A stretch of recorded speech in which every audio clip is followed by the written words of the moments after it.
everybody, and welcome back to Rotten Tomatoes is Wrong. I am your host, Mark Ellis, joined as always by the incredible Jacqueline Coley, who just has such a beautiful smile on that signifies she's almost at the end of award season. That is exactly what that is. Your busiest time of the year, your tax season. I know, and honestly, just as oppressive. But it's like whatever. You can't be mad about it, but it is a lot. No, you're coming to the end of a season. You're coming to the end of a very long movie. You're just coming to the end of a thing that you had embarked on. So a journey. Yeah, we're going to be talking about a journey in this show, and I particularly want to thank both you and our special guest, Matt Knost, for this episode of the podcast, because I had such a great workout this morning because I watched our movie again last night. How is this part of my intro?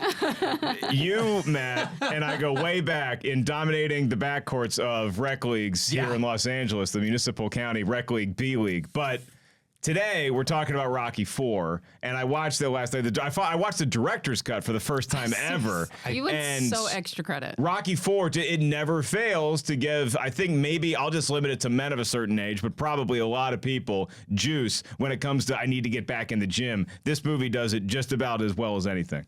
Okay. The 38 extra minutes. How many more montages? Because this thing already has, I love it. There's one montage that ends, and then there's a scene between Rocky and Adrian, and then it goes boom right back into montage. So you're saying in that 38 minutes, and we get at least two more? Proof that what is life? It's just the moments in between montages. The director's cut is apparently 93 minutes. The original Rocky IV, which is the movie we're going to be talking about ad nauseum today. I might get into some where the director's cut is different, but we want to focus on Rocky IV, the OG Rocky IV. That is 91 minutes, so it's only 2 minutes long. There's a lot of stuff that they took out and they put back in, other things that weren't seen in the original one. So there's a lot here. If you're a fan of the Rocky IV robot, we're talking about the Rocky IV version that does have the robot in it. That's the good news. The bad news is, unfortunately, the movie's 37% rotten on the tomato meter. When we had our book a few years ago, The Rotten Movies We Love release, it was 40%, and somehow it's gone down another 3%. The audience is a little closer to where at least some folks on this panel lie, 79% of the audience, but 37% rotten is Rocky IV from 1985. Matt Knost, you're a special guest today. You're a celebrated comedian. Catch him when he's on tour.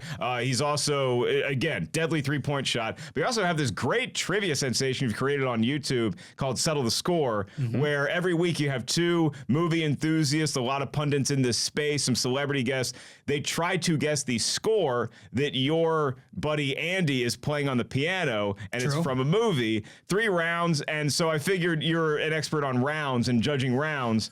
We have you for Rocky IV. Way to tie that back in. I didn't know if I was going to get there, but there we are. So I put the question to you. You always make your guests settle the score. I'm going to make you say, is the score here right or wrong? Is Rotten Tomatoes wrong Which about Rocky IV? score are we talking about? We're the talking critical about score? 37% on the tomato meter. That just means that 63% hate America. That's what that means. I salute this movie. Listen, how many movies do you know brought down a political ideology? Because this helped end communism. Yes, it did. It did. I agree. It did. Jacqueline Coley, I'll go to you next. Is Rotten Tomatoes right or wrong about 37% for Rocky IV? I don't know, because I do feel they're right, but I also feel they're wrong. So I was like, yes, this is exactly the thing I want to say, because I absolutely do feel that Rotten Tomatoes is wrong about this movie, because it is a movie that begs an emotional response, and you can't deny that it is a movie that, if the purpose of filmmaking and moving motion pictures is to implant emotions or ideas into the minds of the audience, you can't say it doesn't complete that tenfold. But Lord, it is this camp-tastic, just so cheesy 80s with barely a plot, just laughable villains. Laughable villains. Laughable in their archetypes. This is these are just Boris and Natasha level of depth. Yes. What else do you want? I mean, this is the movie version of The Adventures of Bullwinkle. I mean, it is not deep, but it doesn't have to be that deep. It does not have to be that deep, but it is not. And so I have a hard time, if you want to call it an enjoyable time, it's certified fresh. If you want to call it cinema, I got to go with the critics. Like, I feel in between. Which is why I have such a problem with this being rotten on the tomato meter, because you say if it lacks depth or it's not that it's not that complicated. Neither is boxing. All right, it's boxing. It's like, I'm gonna get in a ring with somebody, and whoever walks out of it is probably going to be declared the winner. And so here you have the ultimate test. It's a redemption story. It's about friendship. It's about moving on. It's about realizing that you can't do one thing forever in life, and you got to pivot sometimes, and sometimes you just got to suck it up and have a great, incredible, life-changing sports training montage. But I don't think you can hold this movie up to saying, is it cinema? Because it was never intended to be cinema. It wasn't intended to be cinema, but it used to do a passable version of at least giving the characters both more depth and more themes. And look, first of all, like, again, you killed my friend and I'm coming for vengeance. I'm not asking for a lot. I'm not asking for a lot. That is literally the same plot of John Wick, but you can add more to it.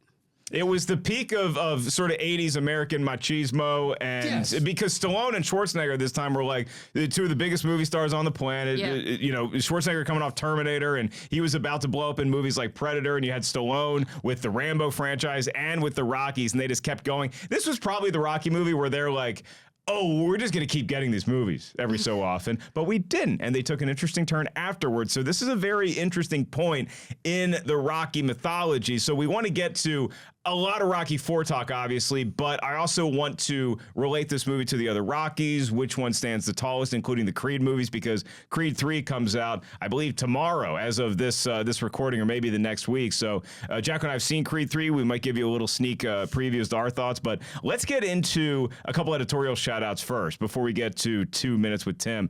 All the Rocky and the Creed movies are ranked according to our experts on RottenTomatoes.com, so you can check that out. You might be surprised that the number one movie, Creed, is number 1. Rocky IV is number 7. And if you think that's too low, Matt, you're really not going to like this news. RottenTomatoes.com also has the 33 best boxing movies of all time. Rocky IV did not make the list. So, what, Play It to the Bone? Made it to on the list? I don't know where Play It to the Bone landed. Well, I will say on both those lists is those are based on critical opinion. It's not like what we call our essentials, because we sometimes do these lists where it's like, these are the movies, if you are trying to watch boxing movies, you need to watch all of these, whether it be rotten or fresh. These ones are just the top rated. So Rocky IV at 39%. That'd be a pretty weak list if it made it. Rocky III snuck in there. It's fresher. Yes, it is. Yes, it is. There's not even a high bar for that. I think the highest one is 85. But if you look at the top 33 movies according to this list, you do get some Rocky IV in it, because Creed 2 is in the top 33. Yeah, it's the updated version of There's Rocky IV. A lot of connective tissue. And then obviously one more mention for our wonderful book, The Rotten Movies We Love. You can get that wherever you enjoy books. And so right now, before we get into our movie talk segment, we are going to toss it to our good friend Tim Ryan. He does our segment 2 Minutes with Tim. He's going to tell you what the critics were saying about this movie when it came back, way back at the height of the Cold War, 1985. 2 Minutes with Tim. Look, nobody here is going to strenuously deny that in its best moments, Rocky IV is pretty awesome. Even if it's often preposterous Cold War propaganda, it's hard not to root for Rocky in the undeniably exciting final match against Ivan Drago. However, awesome as it can be, Rocky IV also has a number of issues that even fans are likely to acknowledge, like its utter predictability, or the excessive use of footage from the first 3 movies, or the hometown Soviet crowd switching allegiances in mid-fight, or the robot butler, which has a real-life backstory that's pretty poignant. But still, that said, a lot of folks love this movie partly because of those elements, not in spite of them. But it's hard not to see why critics back in 1985 were less than impressed, particularly given the high standards set by the original Rocky less than a decade before. Rocky IV is rotten at 37% on the tomato meter with 49 reviews, and it has a 79% audience score. So what do the critics have to say? In a rotten review, Roger Ebert of the Chicago Sun-Times wrote, "Even Sylvester Stallone seems to be getting tired of the series. As the writer and director, as well as the star, he puts himself through the same old paces." However, in a fresh review, Gene Siskel of the Chicago Tribune wrote that Stallone creates credible villains worthy of his heroic character. The Rotten Tomatoes critics' consensus reads, Rocky IV inflates the action to absurd heights, but ultimately rings hollow thanks to a story that hits the same basic beats as the first 3 entries in the franchise. So that's Rocky IV. Let's kick it back to Jacqueline and Mark. If they can change, and you can change, everybody can change. Thank you, Tim, and a lovely sentiment to leave us with there. In the words of the Rocky IV robot, to you, Tim, happy birthday, Paulie. Let's get right into movie talk here. Hit the music, Brian.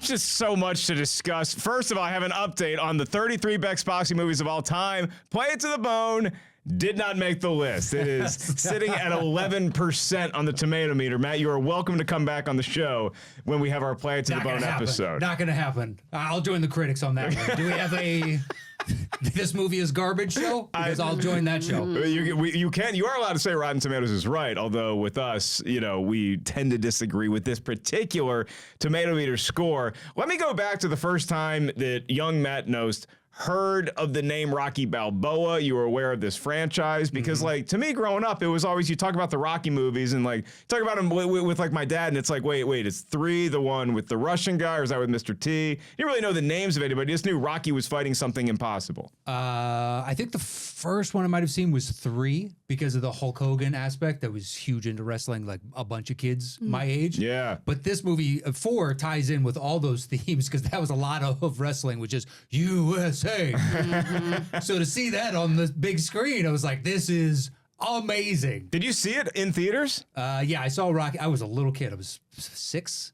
And you saw Rocky IV in a movie theater? I saw Rocky IV in a movie theater. Okay, so our mutual friend, a wonderful comedian, Steve Simone, from Philadelphia. I should point that out right off the bat. Sure. He's from Philly. He went to go see this opening weekend with his entire family in Philadelphia. He said the crowd stood up and cheered. Yes. Multiple times during the Drago fight. Really? The movie theater. They turned an action movie into a boxing movie. Yeah. It's a hybridized of 2 forms of movies. This was white people?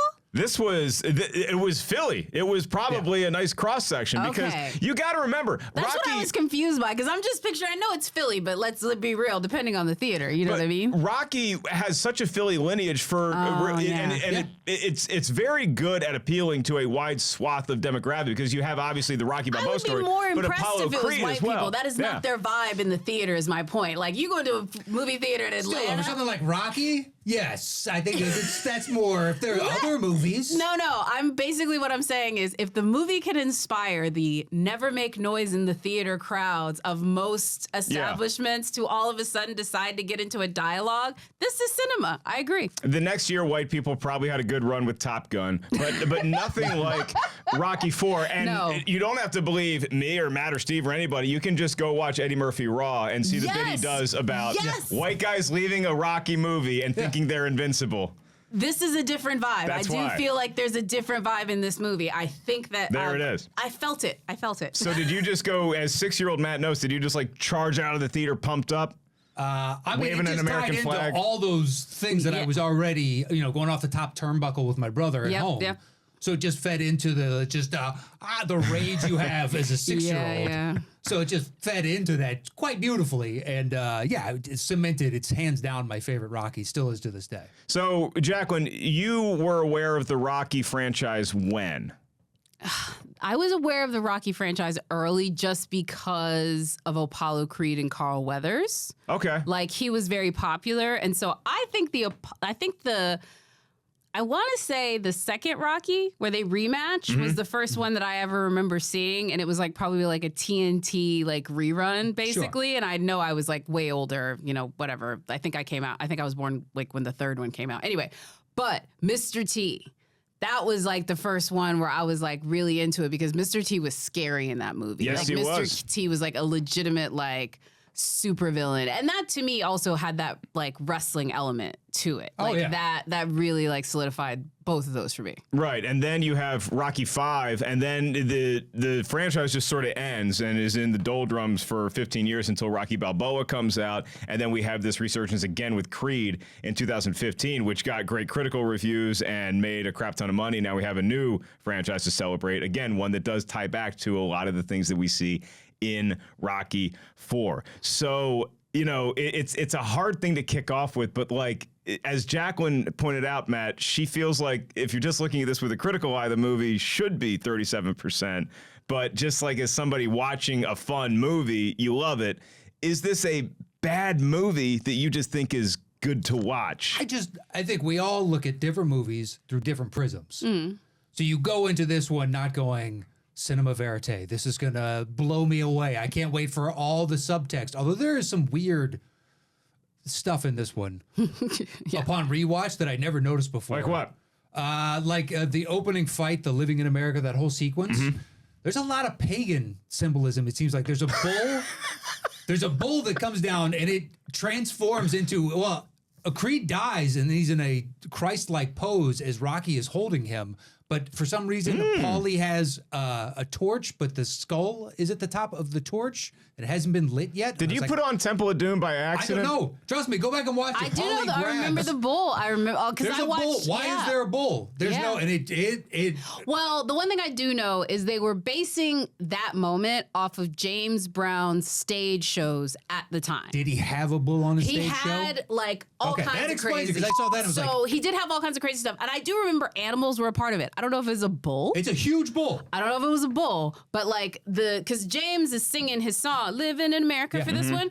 That whole stage show, like that whole thing, that was just James at the time. Right. He was known for those types of shows. Well, then that's me reading because then the Christ-like and Madonna Now, the pose Christ-like pose, afterwards. I was like, well, is that supposed to I agree with you mirror on the that. pagan? I don't know if it mirrors with the pagan, but I do agree with you as a Christ-like pose. Like it's this a was Renaissance like, pagan. yeah, like that. Yeah, he's for holding sure. cradling him in his arms, and for some reason they allow every reporter into the ring immediately. Like Yeah. I've never seen that. In a Oh, fight. if you look at the first fight that we see in Rocky IV, and which is the exhibition match, this was supposed to be an exhibition between Drago coming to America and Apollo Creed, because Rocky didn't take the fight, so now Apollo Creed can kind of step in, and Apollo Creed can use this as a springboard to be back to relevance because he hasn't been a professional boxer in 5 years. He's been retired. So they get in the ring, and it is amazing because that's where the punch gets thrown early in the second round. It kills Apollo Creed. He's dying in the ring. Every reporter runs in there. Yeah. They're interviewing Drago, the winner, and Rocky is holding Apollo Creed's head. And I gotta think, after watching recent NFL weeks, like this is the worst sort of protocol, health-wise, to save this man's life. A doctor can't get to him. Yeah. Like they're just surrounded He's just by holding his head. Yeah. It's one of those things where at best you would think maybe they didn't realize he was dead in that moment or was hoping that, he could be revived. But that's like the best case scenario. And they knew he was dead. Like there was like he was already like, I think, they know like he's dead. if he dies, he dies. Yeah, You're exactly. like, okay, well, somebody knows the future. Yeah, exactly. Somebody is a soothsayer, and that would be Ivan Drago. And so that's real. We didn't do the synopsis at the beginning because we kind of think you. So Apollo Creed dies. It's become Rocky's best friend, former rivals, now BFFs. He kills him, so that's going to inspire Rocky to go to Russia on Christmas Day to fight in a non-sanctioned match. He couldn't get the sanctioning, so he has to give up his heavyweight title that he currently owns just to go fight this guy in Russia to get revenge. Training sequences ensue, and then we have our final fight. Definitely. And two of the greatest montage songs laying atop them. Yeah, so you Since have Eye of the Tiger, which was already a hard thing to top. Let's be real. The movie kicks off with Eye of the Tiger. And you're like, where do we go from here? Yeah. You only go up thanks to No Easy Way Out by Robert Tepper. And then, as Matt pointed out, 5-6 minutes later, Hearts on Fire by John Cafferty. And you just are so ready to climb a literal mountain in the snow, which is what Rocky ends up doing. So Well, does he? Because they do close-up shots of Stallone where you can kind of tell he's at an incline, and then these super wide shots of some dude in the same outfit. I love that. And they cut back to there's Stallone and wide shot where he's this big on screen. That's him. He's yelling Drago. So if we're looking at the movie as a whole, Jacqueline, do you have a favorite scene? Is it one of the training montages? Is it something else that sticks out to you? In all honesty, I really enjoy watching Ivan Drago's torture through his training sessions, like the other side of it. So it is a montage session, but specifically Ivan Drago's, the most perfectly trained athlete ever. Exactly. And it really, I just love the demonic nature of them, checking his punch power. And then, Bridget Nielsen as his, basically, emotional translator in all of this, too. It was so great to see her character. It was an interesting juxtaposition to what we'd seen with Talia Shire all the way Yeah. through. Also, I loved all of the opulence of Rocky's surroundings. Sure. And just showing, again, like how one of the sort of conceits of even the very first Rocky is like the worst thing to happen to a boxer is success. Nobody gets out of bed at 5 a.m. when they got silk sheets. Is that Marvin Hagler, I believe, said that? I do love that juxtaposition of the training between Rocky and Drago, because that is going back to Rocky's roots, where look, he's just this club fighter out of Philly. Yeah. He doesn't have the resources that a legendary figure like Apollo Creed has. He's got the Rocky gym, and you and I in comics, we always talk about like just getting into a dark comedy club where that's kind of the Rocky gym. It's not the fancy You're lights. punching the meat. Yeah, you're literally punching meat. And then we have Drago, and if this movie could possibly get any more 80s, it does when we see the steroid needle go into his butt. So there's just so much good in this movie, Matt. Can you boil it down to the scene that you say that's why I keep coming back for more from the Rocky IV well? Well, first off, Stallone made some excellent choices directing. I will say that. He did direct it. During the montages, so the juxtaposition between the two, you got Drago Yeah. on Yeah, one okay. side and all the people that are monitoring him, and it's all very clinical. And then you go to Rocky's, and if any of these two gentlemen are roided up, it's clearly Stallone. Absolutely. Especially when they take What? that at the end. Yeah. Whoa. The first time they take their robes off, and you can just tell he's flexing every abductor muscle that he has. His core is like, okay, you don't get that as a guy your size. But Yeah. anyway. So the two training montages, my favorite are all the people around Rocky as he's doing this stuff. They all individually have a shot where it cuts to them and they go, They're just nodding. just nodding. Yeah. For no reason, as he's like, they're like, yep, he's doing it. He's doing it. Yeah, as somebody that tries to get in the gym as much as I can and like lift weights now, when you watch those training sequences, it's like, dude, you're gonna herniate yourself. Yeah, like, you're literally Rupture a going blood to vessel, injure have an yourself. aneurysm, something. Oh my God, I just thought of that because like I do it now too, which by the way, let's be real, there's nothing about the ridiculously small amount of workout I do and the obscene amount of bitching I do through it that like relates to what Rocky is doing. Part of the calorie burn. Like, You're fine. No, I told that dude, the reason why I pay you is not to make me work out. It's to listen to me bitch as I work out. But anyway, Rocky pays those guys just to nod their head. Yeah, exactly. I've seen somebody do, or at least I've seen tangentially someone like transform their body. It's Sure. not like that. It's just a dude doing this a lot. You know, Yeah. it's like it's just like a lot of bench work. Like there's some like this stuff is really like. They're being very extra in the workout. It's like, no, we don't want you to lift something. We're gonna make you chase a chicken. Like, just run. Well, the thing with Rocky is, like, I understand you want to get back to nature and you just want to train, like, you want to get that farm strength back, and that's why you go to this remote mountain location But in he's Russia. from the city. I mean, why are you You're from chopping Philly. wood? You have Just money. do the Yeah. exercise. I He don't know. has money to spend on a gym. Instead, he's like, just give me a barn. And they're like, okay, what sort of equipment? He's like, I don't want any equipment. Just give me a barn No. with another story so I can do sit-ups up to it. Yeah, give me an ox yoke that I can do this with for some reason. I realize that they're doing this. I'm like, this is dumb. Like, Oh, you yeah, can no, go it's work out stupid. in Hawaii, dude, and you will still be working out. When he's trying to pull Polly on that sled and they go over to Drago, and Drago's using the machine, thereby utilizing all the muscles, and you see Rocky do's like 1 foot struggle fall, and you're like, how is this building I'm up sorry, any muscle? the more I And think, it's supposed to be about repetition of action you know, the more I with meets resistance, and yours is just falling down resistance. But it, like, I do wonder if this was a real sporting event that happened. And there's like those services you can get a celebrity to like tell you like happy birthday or something like on Cameo. I would pay top dollar for Stephen A. Smith just to have him react to this match if Rocky did in fact lose, because maybe it's your training methods, maybe it's the fact. And this never clicked with me until I watched it last night, and I'm pretty sure it's mentioned but maybe glossed over more in the original cut. Is that they tell him as soon as he gets to his compound in Russia, they're like, oh, by the way, you're not allowed to have any sparring partners. And they're like, what? I don't remember them saying that. We're not allowed to have, so it's like Yeah. you cannot bring in any fighters to spar with. So now Drago can spar and knock out whoever he wants. Rocky has nobody to spar with, so that's why he's just walking in the mountains by himself. He's got no I friends. love it.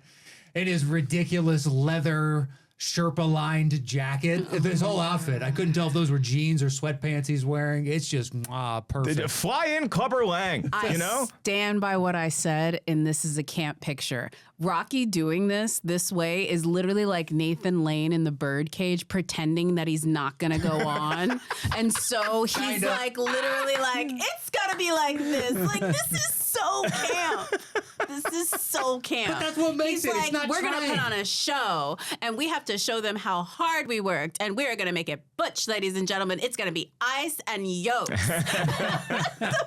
But you do see throughout this movie, you see how much of a friendship Rocky and Apollo Creed had built. And I think that's like a real thing in this movie, is based on his training to fight Clubber Lang in the rematch that was spearheaded by Apollo Creed, because he's like, dude, the way you were training, that's not how you beat Clubber Lang. You got to let me teach you some stuff that you don't know. So they go to LA, and that's where they like race on the beach and stuff. And so we see a lot of those callbacks in the montages in Rocky IV. But I do like how this movie is so important to the Creed franchise. Yeah. And that's maybe one of the reasons why I feel like we need to get this tomato meter back up to fresh, because we don't get Creed without this. Because you see how strong the fiber of friendship is between Apollo and Rocky. Sure. And that's why somebody like Adonis Creed in the first movie, Creed can show up to Rocky's restaurant another generation later and be like, hey, I'm going to literally guilt trip you into training me because you let my dad die in the ring. I mean, and it worked. It like, did. let's be, and it would work on me. It would work on you. Because like, absolutely, you couldn't be heartless. But honestly, I figured out a way to make this happen to get to the 40%. Okay.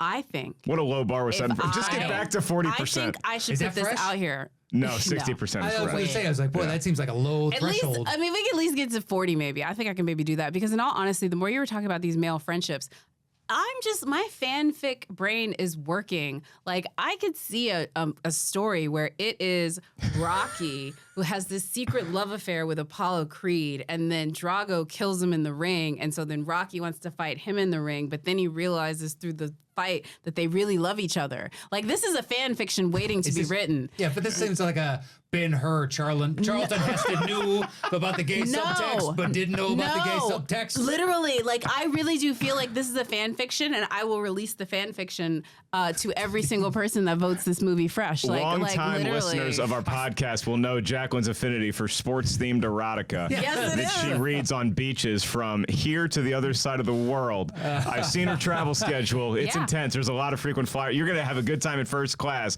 with a bottle of Chardonnay and some Rocky Apollo lovemaking fan fiction. I think people would be down for it. I'm not kidding you. There's so many like gay undertones to this. Yeah, but you might get the critic meter go up, and then the audience meter is going to go down. So I think we're going to We're lose not here. going to change the movie. I'm just bribing people who do care about that level of nonsense to vote the movie up. Because let's be real, they're not in the 35 camp. Those were in the 65 camp. This may bring them over to our side. This is outreach.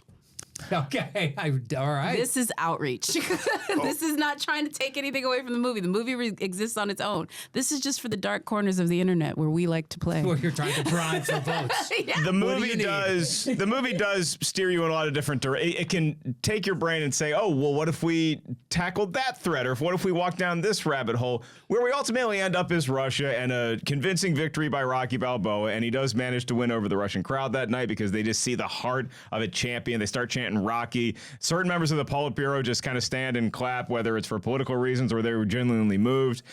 The director's cut, by the way, they all just kind of take off. As they should. As they Makes should. way more sense. And I'm watching the director's cut. Just let me go on this tangent now. The director's cut is a different movie, man. I mean, you get the same outcomes in the fights, obviously, but there are full scenes that are put in that we've never seen before, and there's full scenes taken out. There's a great discussion between Rocky and Apollo about aging and about where Apollo's been and how Apollo doesn't feel relevant anymore. And Stallion, because he's the heavyweight champion of the world currently, can't identify with what Apollo's going through because Apollo's always been a little bit further in his career. And so he's like, no, dude, when you get to be me, you're going to understand what I'm talking about. And it's this real emotional stuff. It's like really well done. And when we put that in, what do we take out? We take out some of the silliness with Paulie's birthday. Sure. The robot. Yeah, you can easily that's cut that out. Yeah, and the robot was in the movie, as Tim alluded to, for two reasons. One, it's the 80s and robots were the future. Yes. Two, it's because apparently that robot was able to help impact one of Stallone's sons who was dealing with autism. And so it was a way to reach through to that kid. And so Stallone's like, well, yeah, this is great. Let's put it in the movie. And so now Paulie turns it into this hot-voiced, potential sex robot. fetching sex robot. Look, it's it was. You're talking about fan fiction. What did Paulie and that robot do? I was just about to say, honestly, every piece of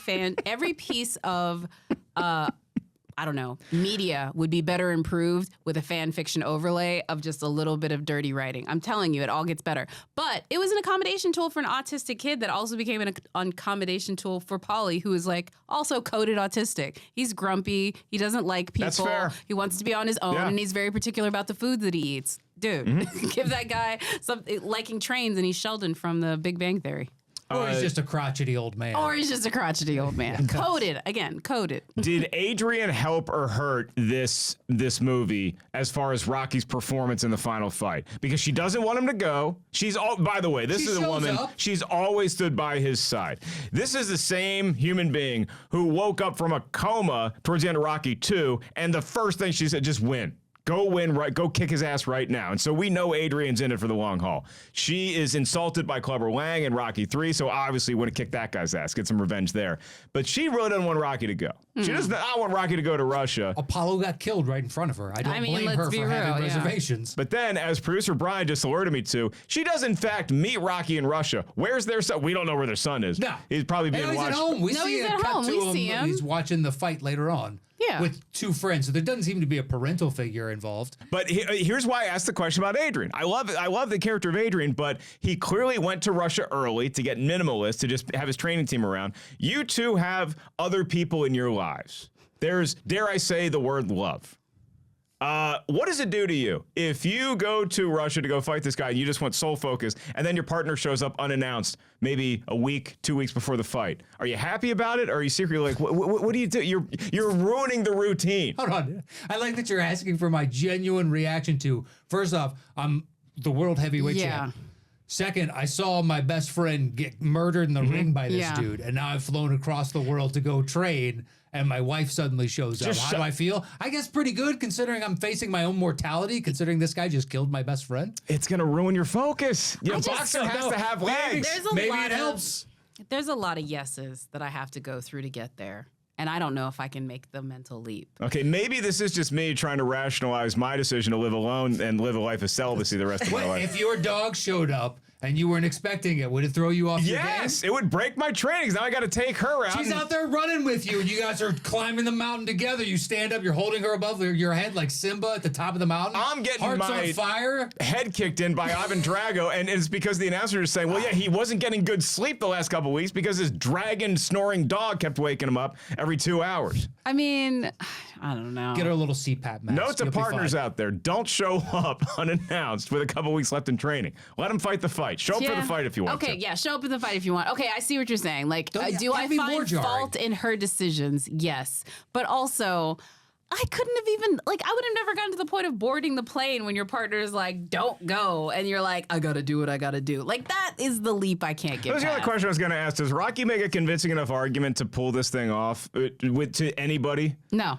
Because his rationale for choosing to do it? His rationale, it's, and I love this movie, but it's because he's trying to talk Apollo out of it. He's like, oh, Apollo, we're not the same guys we were, you know, and so we can't do that. And so Apollo goes and he sees what happens to Apollo, and then all of a sudden Rocky has this thing turn where he's arguing on the staircase with Adrian at his house, and he's like, because I'm a fighter. It's one of my favorite lines in the movie.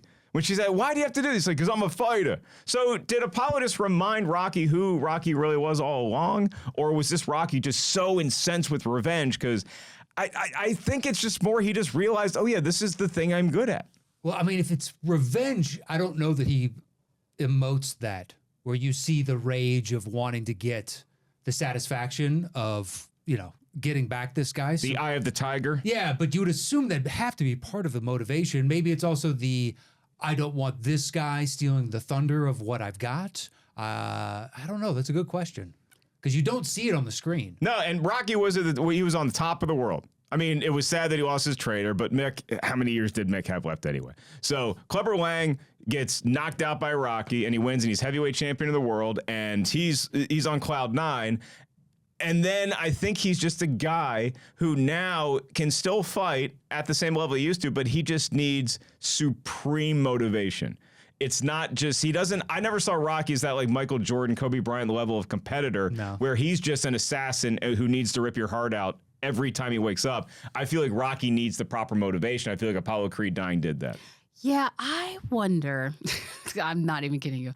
I wonder if it's just, you hurt my friend in ego. Like, just guilt, just survivor's guilt. Oh, the guilt is interesting. Yeah, Like, it's just survivor's guilt. He's fighting himself in that ring in Russia. Yeah, he's like, I knew he shouldn't have done this and I let him do it anyway. The only way I can make it right is to hurt the person. Yeah, because he holds back throwing the towel in because he's holding that towel for a while. Yeah. Well, throw the towel. And he's like, I just think it's survivors. And honestly, that's the through line that you take all the way into Creed for why he also agrees to Apollo. Is he still, even after what he thought was going to make him feel whole, getting back at Drago, he still feels guilty to the point where Apollo's illegitimate kid comes knocking on his door. He still feels a debt needs to be paid. He still holds it, and they just have that, like, I think it's just that they don't have any pictures. That's right. It's a point in Creed 2, which is one of my favorite scenes in any film in this franchise, is when Drago shows up at Rocky's restaurant, and he's looking at all the pictures, and he's like, you don't have any pictures of our fight? And Rocky's like, yeah, I didn't really want to remember it. Yeah. And it's like, ooh, that everything about Creed 2 made Rocky 4 so much better. Yeah. Exactly. Because you also get like that, you get a sympathetic side of Drago that it wouldn't have paid off the same way if this movie came out 5 or 15 years after Rocky 4. You needed all of this time to really let, I think, us heal our wounds from the Cold War and like get other, I don't know, international baddie countries in front of Russia. And then we see Creed 2 and it's like, maybe these guys did change just a little bit. Maybe Drago did have one ear listening to Rocky's speech at the end of this movie. Well, it seemed like, because when he turns to the Politburo and just like, I'm fighting for me. Yeah. This isn't about the collective anymore, so you can't come down here and bark at me type of. He had already changed in that moment. Yeah, and he paid the price for it afterwards, because that's what we find out in Creed 2 is like he paid a very heavy penalty, one for losing and also for his disobedience. And I'll say, I was going to ask you all this before we move on to like kind of ranking the Rocky movies in general, is there any other, maybe it's a performance, it's a line, it's some other sneaky moment in Rocky 4 that really grabs you? Because she's great in the movie, in the limited time she has, and she has even less time in the director's cut. Not sure what happened there. But Tony Burton, the actor who just passed away not too long ago as Duke, the trainer, formerly Apollo Creed's trainer, now he's training Rocky. He is great in this. When he is giving Rocky just that quiet little pep talk the night before training really begins, and he's like, you're going to have to go through hell, but if you do, I promise at the end, you'll be the one standing. Like, just everything Duke does in this movie is perfect. Yeah, he's great in it. Actually, you get a little bit more from Paulie than you have in previous films. That was the one I was going to go to. Yeah, a little bit of heart. Where he opens up, if I could unzip myself and step out and be anyone else, it'd be you. Right before Rocky fights, he's kind of like, hey, sorry, I've been an asshole the last 15 years. Yeah, and then in the ring, he's like, hey, this guy, never mind that, all right? Yeah. But I think Dolph actually, for being able to pull off what should be a caricature villain, and there seems to be some sort of levels to it, where it's not just this cut and paste kind of bad guy that you would anticipate from an 80s movie like this, especially for an action film disguised as a boxing movie.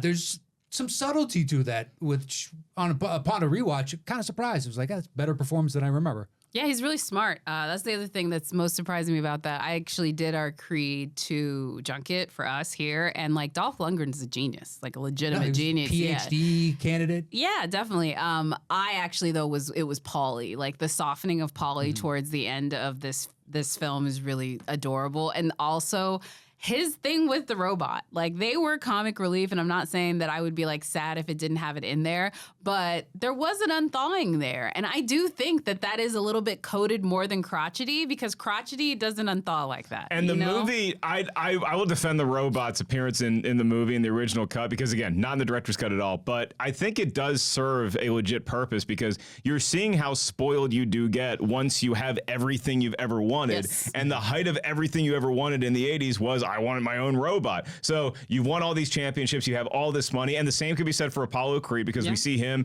chilling with his dogs in his pool in his mansion. And so they're just living the dream, but you're not in that pit of hate that Florian was born into, that Ivan Drago emerged from, and so you just don't have the same desire, the same heart, until you get that Eye of the Tiger back. And for Rocky, unfortunately for Apollo, that was seeing him die in the ring. So in case you didn't know, Apollo Creed no longer with us. And I gave a speech in college, one of my public speaking classes. We had to give a speech on a historical figure, and without asking permission, I got an A on it.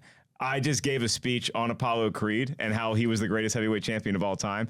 And I guess I pulled it off okay, because in my speech, I made a girl cry when the look of shock on her face when I said that he died in the ring at the hands of the towering Russian Ivan Drago. She was like, I was like, oh, I'm killing this thing. Oh, man. And then a comic was born, ladies and gentlemen. I like the power of being in front of an audience. It was good. It was fun stuff. A comic was born. So I think the real hot take we've all been kind of leading up to here, Matt Knost, is your ranking of the Rocky movies. And we're putting the Creed films in there as well. So all the Rockies, all the Creeds, including Rocky V, Rocky Balboa, all that stuff. Where is Rocky IV? And if it's not at the top of the mountain, what is for you? It's at the top of the mountain. Rocky IV is. Rocky IV is the best Rocky movie that they made. Wow. Look, you're talking to 6-year-old me, who forever will say that is the greatest boxing movie I've ever seen. So it's my favorite. It's the most rewatchable. I will happily watch it again right now. If anybody, I haven't seen the director's cut. Treat yourself. Everybody out there listening, it really is a different movie. Darker tone, more in depth. Dolph Lundgren has a lot more to say, actually. Oh, okay. Yeah. I'll check this out then. But yeah, numero uno. Is there a close second for you? Is there a content? Is it Creed 2? But no, it's not Creed 2. I don't know, maybe 3, maybe. I actually kind of liked, what was it, Balboa? Rocky Balboa, it's good. That's Balboa? Okay, wow. That one was interesting. Not a Balboa girl? Yeah. No, I like it more than Rocky V. Rocky V always falls Rocky at the V is bottom trash. as the bottom of my It's list, trash. without question. I don't remember. How you screw up Don King that hard is beyond me. George Washington Duke. Yeah, he's a great actor. Don't know why that was the choice. That was I really feel not great. if Rocky V was not named Rocky V, it was just like a movie about a guy who like kind of felt like he got double crossed by his protege. It's not the worst film I've ever seen. It's just in a Rocky movie. It's just, especially coming off of Rocky IV and that triumphant USA kind of thing, it had to morph into something else. It just morphed into something that maybe we just could have left it at Rocky IV and then still had the comeback fight with Rocky Balboa all those years later. There is a cool scene, though, at the beginning of Rocky V, where it's like him right after the fight in Rocky IV. I do remember that. And he's just kind of sitting there, and it's like, oh, I think he's got CT or something like that. Apparently, didn't keep him out of the ring 15 years later. Did you watch this fight? But it was tough. That's another performance we should award is the ref on that, because I don't know what the rules of this fight were. In the second round, he goes down to his knee and instantly stands up, and the ref is like, no harm, no foul, go. Yeah, And you're yeah. like, I'm pretty sure he gets a standing 8 in this moment. I'm pretty sure. No, they're definitely not doing a concussion protocol at that point. They're like, if he dies, he dies. Exactly. Come on. Can he walk? He's fine. All right, Malkovich. What's your number one? I mean, because for me, it could be the first. It could be this one. I could be like Matt Knost. It could also be either one of the first 2 Rockies. It could be the first Creed movie. So I would definitely put Rocky number 1. And this is the reason why, because the first Rocky, in addition to being a really great rags to riches story, is just scored and cinematically filmed in a way that I just find just kind of gripping. Like the Philadelphia moment scene, like that's like the part that you pay attention to. But there's an entire lead up to that is like legitimately, again, just like incredible cinema. It's better than Tony walking down on Saturday Night Live. It's better than the Chariots of Fire. It really like puts you into this hometown here. It's Belle. at the beginning of Beauty and the Beast. Like you're learning the city, you're learning all of that. It is so much an I Want song. There goes the cheesesteak guy with his steaks like always. Legitimately. And so I would say There's the battery thrower on my block. facts. Exactly. There's the thing about Rocky movies, they're ballads. They're ballads of heroes. Like that's what they are. And so I find the ones that feel like a ballad, the ones that I enjoy the most. So that would be the first Rocky, the first Creed, the 2 and 3, and then also Rocky 4. So all of those get a lot higher than me. Then I would just say 5 and Balboa, which are not ballady to me. Yeah, and I found out courtesy of producer Brian this morning that Bill Conti, who did the music for the first 2 Rocky films, was not able to come back because he was working on the first 2 Karate Kid movies. Yes. So you have a different score. It's much more of its time with Survivor doing not only the Eye of the Tiger, but also Burning Heart. And then you had John Cafferty and you had, Robert Tepper and some Frank Stallone in there as well in Rocky 3 and Rocky 4. I mean, if you can get them, you do. Yeah. If you can get them, If you do. That's a problem. It's scheduling, busy. Yeah. But if you can get them. It's a big if, but if you're going to the gym and you listen to this podcast right now, keep listening to the podcast, do all the rate and review and all that good stuff we love. But right before you hit the gym, turn this off and put on Vince DiCola's War, which is the theme that they do the 2 different montages melded together where you get to see Rocky's rudimentary training style and Drago's advanced techniques, and it leads all the way up to the crescendo where he is on the top of a mountain yelling Drago. Yeah. It's good stuff. Like as if he can hear him. Yeah, but that was so quick at the ready. So did you listen to that working out today? Just about every day of my life, my I God. listen to Vince DiCola's War song. I need to find something that motivates me better in the gym because honestly, it's just perfunctory. One of the things I do it because I have to. One of the things recently that's done it for me was you and I got to see an advanced screening of Creed 3, which drops in theaters next week. Yep. And it's just every time I get into the theater to see one of those things, the way it's shot in IMAX, Michael B. Jordan making his directorial debut and stepping back into the ring literally against just a guy who is just on such a streak right now, Jonathan Majors. Yeah. What a great villainous presence, but there's a lot more to it than just like this Ivan Drago sort of statue. Yes, and I will say I don't think this Creed installment is necessarily looking to like reinvent the wheel, but if you're looking for just a Creed movie that I think you're going to be able to sit down and watch and enjoy and have moments that really sort of speak to you, I really think this is definitely going to be the one that folks are going to find, I guess, a lot of fun with it. All right, so Matt Knost, the last word goes to you about Rocky 4. All right, you got you're an old gray man. This is many decades in the future. You mean right now? You're sitting around. Have you seen my beard not lately? not in spirit. We know you're already in the home in spirit. Someone did that to me the other day. Might want to update that picture, buddy. Damn. It was only like 5 years ago, but when this grows out, this is all gray in this No, once that first gray one comes, you get the razor and start shaving again like I did. What are you telling the kids? Like what is it about Rocky 4 that makes it special? God, I wonder if it's one of those you need to see it at a specific age. Because if I showed it to somebody now who's an adult, it's like I showed my wife Labyrinth, and I figured that'd be a safe bet because she was like, that was so boring. I didn't enjoy that at all. And I was like, wow, really? She's never seen it? Never seen it. And that's the woman you want showing up 2 weeks before you fight Drago because she's going to give me just the unvarnished truth. That's what I need. She's not just going to be nodding along in the barn as you do sit-ups. I think this might be a case of you need to indoctrinate the kids early on a movie like this. But if you just want something that's unabashedly enjoyable, fun, it's not trying to reinvent the wheel. It's not trying to this is not an Oscar caliber movie, nor did they set out to do it, even though previous history with the franchise, that was the case. But they have morphed on because of everything in the 80s, this basically arms race between him and Schwarzenegger. It was who could get the biggest box office and the most muscles.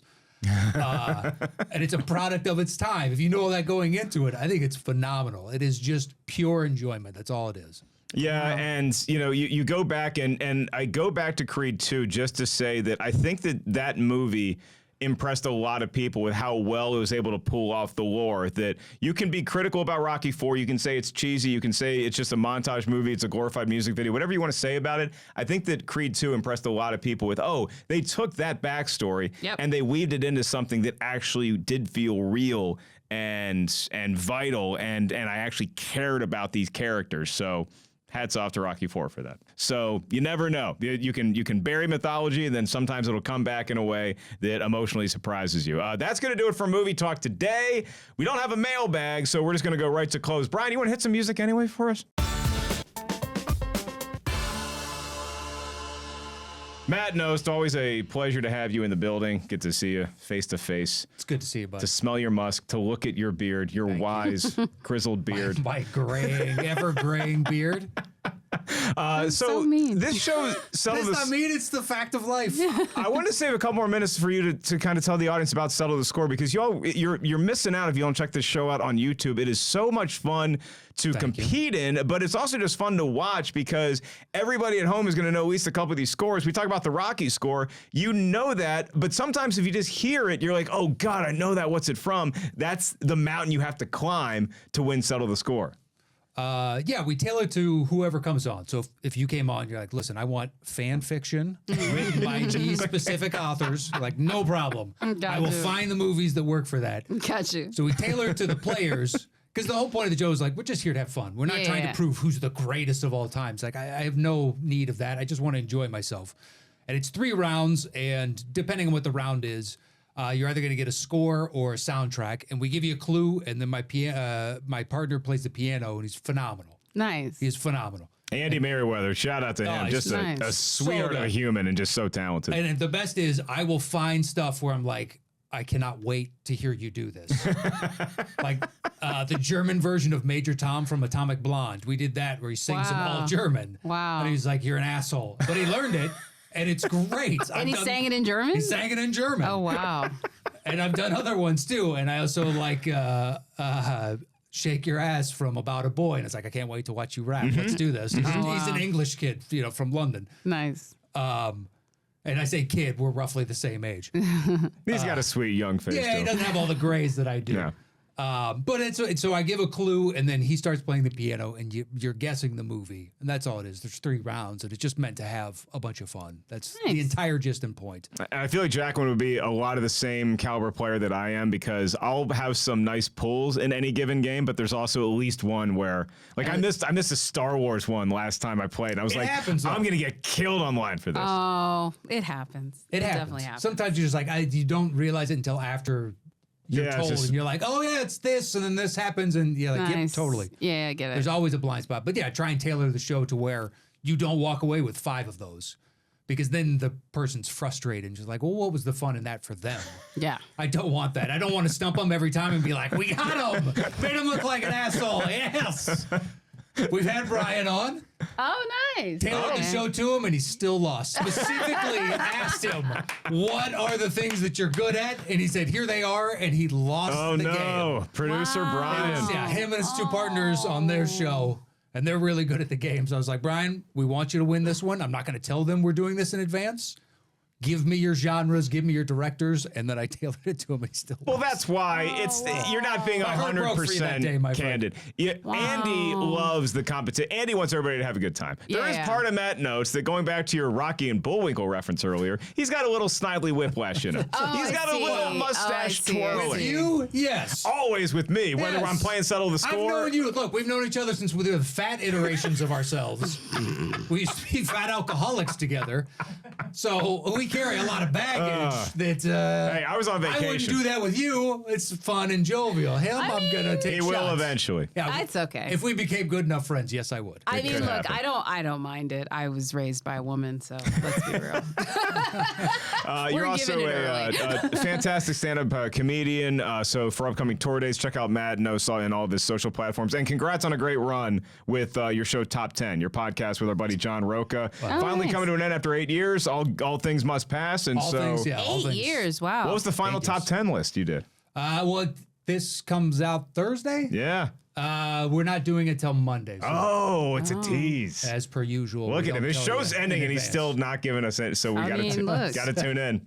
Tune All right. in. Well, I can at least ask you for this then. Do you have a movie, TV show that you are enjoying currently that you saw recently? You want to recommend all the kids out there? What does well, Matt I mean, everybody's Knost watching watch?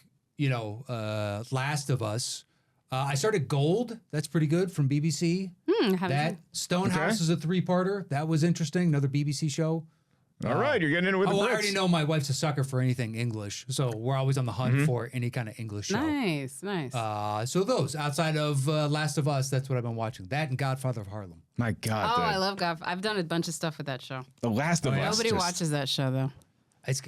Forrest Whitaker's great. He's so good in that show. That's a really like well done show. It's a lot of shows. A lot of shows to watch.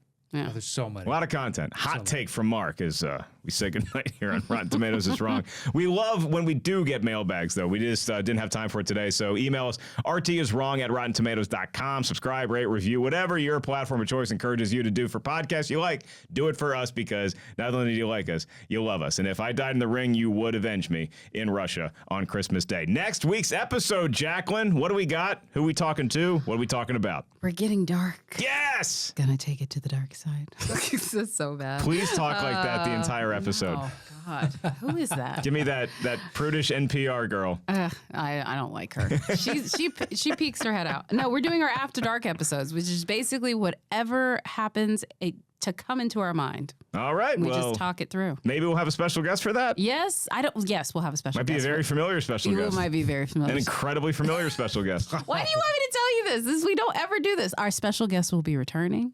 A returning special guest. Yeah, okay, yeah, a returning champion. A returning champion. Yeah, There you go. Back to defend their belt. Who's it going to be?